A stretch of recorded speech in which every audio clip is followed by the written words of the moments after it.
A retail trader sitting in a small bedroom compounded 1.6 million yen into 21 billion yen. He bypassed corporate earnings reports and price-to-earnings ratios entirely. He likewise avoided the high-leverage gambles that typically result in total account liquidation. Instead, Takashi Kotegawa built a high-frequency manual trading system designed specifically to exploit a temporary structural flaw in the market's architecture. He executed this strategy during Japan's lost decades, a period in the early 2000s defined by severe economic stagnation and deflationary pressure. This graph tracks the total capital growth of the trader known online as BNF. Starting in the year 2000, his assets scaled logarithmically over an 8-year period. Kotegawa generated this volume of wealth by approaching the stagnant market as a rigid optimization problem within the exchange's microstructure. In the early 2000s, Japan implemented Big Bang financial reforms aimed at deregulating the markets.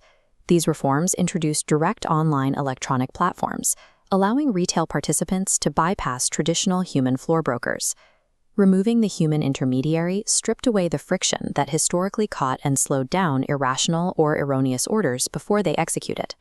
This created a critical latency gap. Latency gap refers to the delay in system and human response times. Sudden shifts in sentiment could now propagate through the electronic order book at speeds the system had never handled. On December 8, 2005, the initial public offering of a recruitment agency called JCOM tested the limits of this new electronic volatility. A trader at Mizuho Securities attempted to sell shares of the newly listed stock, but committed a massive clerical error. Instead of entering an order to sell one share for 610,000 yen, the employee ordered the sale of 610,000 shares for 1 yen each. This was the JCOM order book that morning. A massive block of artificial supply crushed the bid stack, driving the price straight down. The exchange's infrastructure failed, lacking circuit breakers to halt extreme movements. While institutional algorithms froze, Kotegawa recognized a temporary liquidity crisis.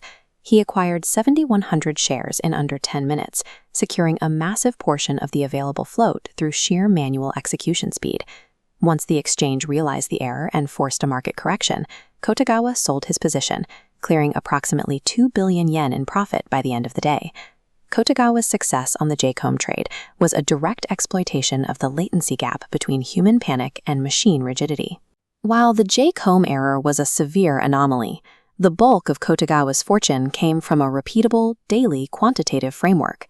He consistently ignored corporate fundamentals, calculating his entries strictly on price momentum and behavioral market sentiment.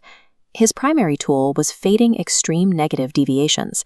This chart shows the 25-day moving average, a standard metric for price memory. He scanned for crashes breaking violently below this baseline. His strike zone triggered at negative deviations between 20 and 30%. A 30% drop over a few days rarely indicates a legitimate proportional decrease in the actual value of a corporation. Instead, a drop this severe indicates a mechanical cascade of forced liquidations, where retail traders face margin calls and are forced by their brokers to sell. This matrix displays the historical probabilities of a mean reversion bounce following forced liquidations. Notice assets pushed into the extreme deviation category of greater than negative 30%. These setups yielded an average 5-day recovery rate of over 25%. To filter these entries further, he incorporated a secondary quantitative metric known as gap trading. He looked to fade opening price gaps, where a stock opens significantly lower than its previous close, of greater than 5%, exploiting overnight emotional overextensions. Executing buy orders during a 30% freefall secures a mathematical margin of safety generated entirely by the forced capitulation of the broader market. Executing high-frequency mean reversion carries a structural fragility.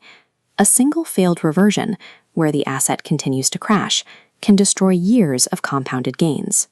This specific risk destroyed the career of Victor Niederhofer, the American hedge fund manager Kotegawa named himself after, when Niederhofer's fund collapsed during a market panic.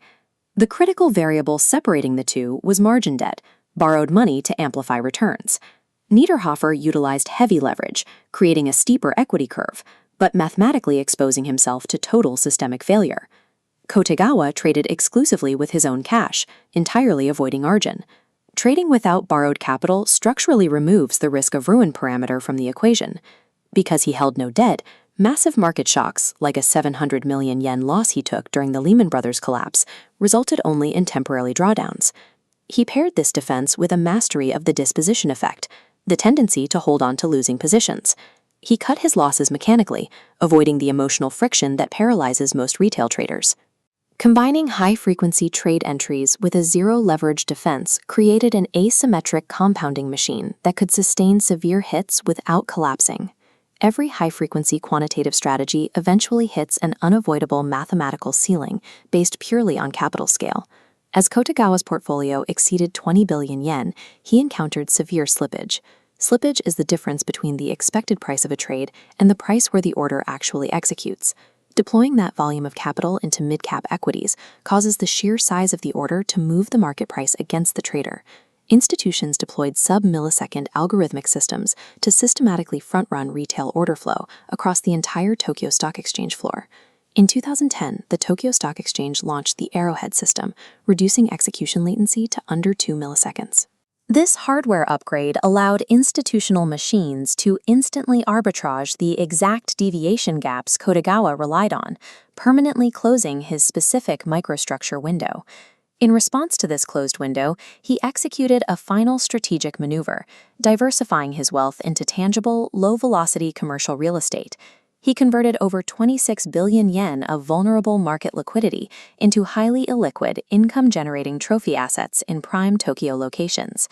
The final stage of this strategy required identifying the exact microsecond the machines closed the arbitrage window and exiting the system with capital intact.